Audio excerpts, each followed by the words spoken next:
तो राम मंदिर चढ़ावा चोरी मामले में बवाल लगातार बढ़ता जा रहा है। पहले सवाल था कि एफआईआर कब होगी। अब एफआईआर जब कल शाम को होती है, खबर सामने आती है तो इस पर सियासी उबाल सा जाता है। कहा यह जाता है कि जिन 8 लोगों पर एफआईआर हुई है, क्या वो काफी है? कहा यह जाता है विपक्ष की तरफ से कि छोटी मछलियों को फंसाया जा रहा है बड़ी मछलियों को बचाने के लिए। लेकिन सवाल सबसे बड़ा है कि आखिर ये जो 8 लोग पकड़े गए हैं, जिनके खिलाफ एफआईआर हुई है, जिनसे पूछताछ कर रही है पुलिस, वो कौन है और क्या वाकई में इनका रोल था वहां पर राम मंदिर चढ़ावा चोरी के मामले में, या वो किस तरह से राम मंदिर चढ़ावे से जुड़े हुए थे कि ये इतना बड़ा हेरफेर कर सकते हैं।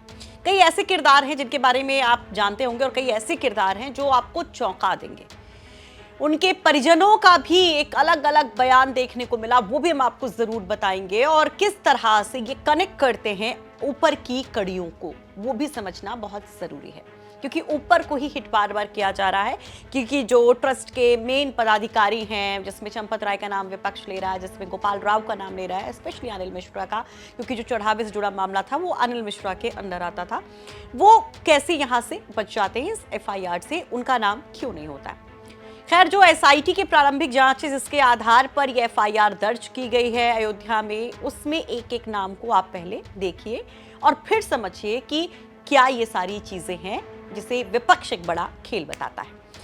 देखिए, सबसे पहले अगर आप इसमें देखेंगे तो करुणेश पांडे नाम का एक शख्स पकड़ा जाता है एफआईआर में, उसका नाम है।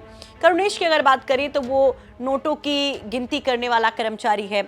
उसके बारे में अगर और डिटेल्ड अगर इंफॉर्मेशन की बात करें तो भी बहुत ज्यादा नहीं मिल पाई है। रामशंकर यादव उर्फ टिन्नू यादव सबसे ज्यादा चर्चित नाम या चेहरा इस पूरे मामले में रहा। टिन्नू यादव जो कि चंपत राय का ड्राइवर बताया जाता है कि बहुत लंबे अरसे से वो चंपत राय से जुड़ा हुआ था, विश्व हिंदू परिषद से जुड़ा हुआ था। पूरा बवाल जब शुरू हुआ, उसके ऊपर जब आरोप लगे तो वो खुद भी सामने आते हैं कैमरे पर, उनकी पत्नी भी आती हैं और इन तमाम आरोपों को पूरी साजिश बताते हैं। टिन्नू यादव के बारे में अगर कहा जाए कि उनकी किस तरह की जिम्मेदारी थी और क्यों ये एफआईआर में उनका नाम है, उसको जरा समझिए। दरअसल कहा जा रहा है कि राम मंदिर की व्यवस्थाओं को टिन्नू देखता था। मंदिर में श्रद्धालुओं के दर्शन कराने से लेकर जन सुविधाओं तक का ध्यान रखना उसका काम था। टिन्नू अकेला ऐसा शख्स है जो बेरोक टोक मंदिर में कहीं आ जा सकता था, और ये अकेला शख्स है जिसकी बुलेट गाड़ी मंदिर के अंदर जाकर खड़ी होती थी। अब देखिए, ये जो नाम बता रहे हैं, इन नामों के बाद हम आपको एक बहुत महत्वपूर्ण जानकारी देंगे कि किस तरह से इन लोगों ने चोरी की। जो बात निकल कर आ रही है कि क्या इनका मोडस ऑफ ऑपरेंडी था, वो होगा, बताएंगे। लेकिन 2 किरदार बता दिए, तीसरा किरदार आप देखिए। तीसरे किरदार है सुभाष चंद्र श्रीवास्तव। सुभाष चंद्र श्रीवास्तव बैंक से जुड़े हुए बताए जा रहे हैं। सुभाष के बारे में कहा जा रहा है कि एसबीआई से रिटायर्ड बैंक कर्मी हैं। ये नोट गिनने की पूरी प्रक्रिया के इंचार्ज थे, यानी इन्हीं की निगरानी में वो पूरी प्रक्रिया चलती थी, नोटों की गिनती थी और बैंक से भी कनेक्शन। जो हमने कहा आपको कि हम बताएंगे कि कैसे ये पूरा घपला किया गया। जो कहा जा रहा है कि बैंक और वहां पर जो गिनती के कर्मचारी थे उनकी मिली भगत थी। तीसरी कड़ी को लिंक अभी किसी ने नहीं किया है, जो बड़े लोगों की बात कही जा रही है, लेकिन बैंक और इन गिनती के कर्मचारियों का जो लिंक है वो कैसे बना, क्या इन्हीं की वजह से बना, सुभाष श्रीवास्तव की वजह से, इस पर जरूर जानकारी आपको देंगे। चौथे किरदार की बात कर लेते हैं। चौथा किरदार है लवकुश मिश्रा। लवकुश मिश्रा का नाम आपने सुना होगा। जब पूरा विवाद शुरू हुआ था तभी कहा गया कि पुलिस ने कुछ लोगों को उठाया, जिसमें लवकुश मिश्रा का भी नाम आया था। लवकुश मिश्रा के घर से 10 लाख रुपए बरामद करने की बात भी सामने आई थी कि पुलिस को 10 लाख रुपए बरामद हुए थे, जिसमें कुछ पैसा जो था अलमारी से मिला था और कुछ वहां पर गोबर के घूट से मिला था, यानी कि वहां पर जो गोबर के उपले बनाने के लिए जो पूरा इकट्ठा किया जाता है गोबर, उसके ढेर से मिला था। अच्छा, लवकुश मिश्रा भी जो है मंदिर में नोट गिनने का काम ही करता है। हालांकि लवकुश के परिजनों ने कहा था कि ये जो आरोप लग रहे हैं उनके बेटे पर वो गलत है। उनके पिता सामने आए थे, उनकी दादी सामने आई थी। जो अगला नाम है वो लवकुश के ही परिवार से जुड़ता है, अनुकल्प मिश्रा। अनुकल्प मिश्रा रिश्तेदार बताया जा रहा है लवकुश मिश्रा का, जीजा साले का रिश्ता इनके बीच में बताया जा रहा है। और कहा जा रहा है कि कुछ वक्त पहले ही यहाँ पर अनुकल्प भी जुड़ा था मंदिर में चढ़ावे की गिनती से। 2 साल से ये नोट गिनने का काम करीब कर रहा था। अनुकल्प मिश्रा जो है श्रद्धालुओं की मदद के लिए बने पिलग्रिम फैसिलेशन सेंटर में भी तैनात था, लेकिन ये नोट गिनने की प्रक्रिया में शामिल था, जिसके ऊपर चढ़ावा बाउचर में गड़बड़ी का मामला लगाया गया है, आरोप लगाया गया है। मनीष यादव अगला किरदार, रामशंकर यादव टिन्नू का भतीजा। ये रामशंकर यादव टिन्नू यादव जो चंपत राय का ड्राइवर, उसका भतीजा बताया जा रहा है और उसे कुछ महीने पहले ही मंदिर व्यवस्था से जोड़ा गया था। ये जानकारी मिल रही है। जांच के दौरान उसके पास से भी नकदी बरामद होने की खबर है।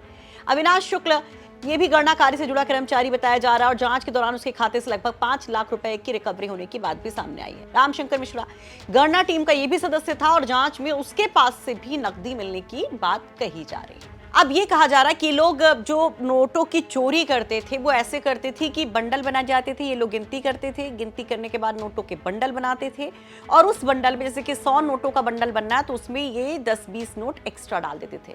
कभी 5, कभी 10, कभी 15 ऐसे एक्स्ट्रा नोट डाल देते थे और वो जो गड्डियां काउंट की जाती थी वो बैंक पहुंचती थी। बैंक के कर्मचारी की मिली भगत से ये कहा जा रहा है कि वो जो एक्स्ट्रा नोट डाले जाते थे वो वहां से वो निकाल लेते थे। अब क्योंकि जब काउंटिंग होती है तो गड्डी वाइज होती है कि 10 गड्डी हैं तो कितने रुपए हुए, 20 गड्डी हैं तो कितने रुपए हुए, 500 की अगर 30 गड्डी है तो कितने रुपए हुए, गड्डी के अंदर कितने नोट है इसका नहीं पता चल पाता था और बाद में एक्स्ट्रा नोट निकाल लिए जाते थे। यानी यहाँ पर गड्डी के फॉर्म में निकले और वहां पर जाकर के निकाल लिए गए पैसे, इस तरह से गबन करते थे। अब सवाल यहाँ पर विपक्ष पूछ रहा है कि इस तरह से कितने करोड़ रुपए गए, क्या इसका इल्म राम मंदिर ट्रस्ट को नहीं हुआ?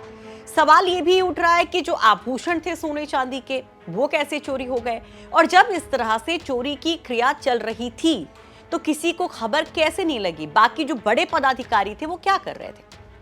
और यहां पर आरोप लगाया जाता है कि दरअसल इनको बचाने के लिए जो बड़े पदाधिकारी हैं ट्रस्ट के, ये छोटे कर्मचारियों को फंसाया जा रहा है। ये अकेले ऐसा नहीं कर सकते। अरविंद केजरीवाल जब अयोध्या पहुंचे तो उन्होंने ये तमाम बातें कहीं, अखिलेश यादव अपने पोस्ट पे की, सोशल मीडिया पोस्ट पे कहीं और लगातार विपक्ष इस पे घेर रहा है। अभी हम लोग भगवान श्री राम के दर्शन करके आ रहे हैं और हम लोगों ने सबकी सुख समृद्धि के लिए, स्वास्थ्य के लिए, सबके लिए हमने भगवान से प्रार्थना की और जो इतना बड़ा घोटाला हो गया यहाँ पे, भगवान राम के जो चढ़ावे की चोरी हो गई और इतने सारे सोने चांदी के आभूषण और सब चोरी हो गया, हमने भगवान से प्रार्थना की कि जो भी लोगों ने इस तरह से महापाप किया है उन्हें भगवान कठोर से कठोर दंड दें। जो हुई है वो केवल एक दिखावा है, एक छलावा है। 8 छोटे छोटे कर्मचारियों को गिरफ्तार किया गया है।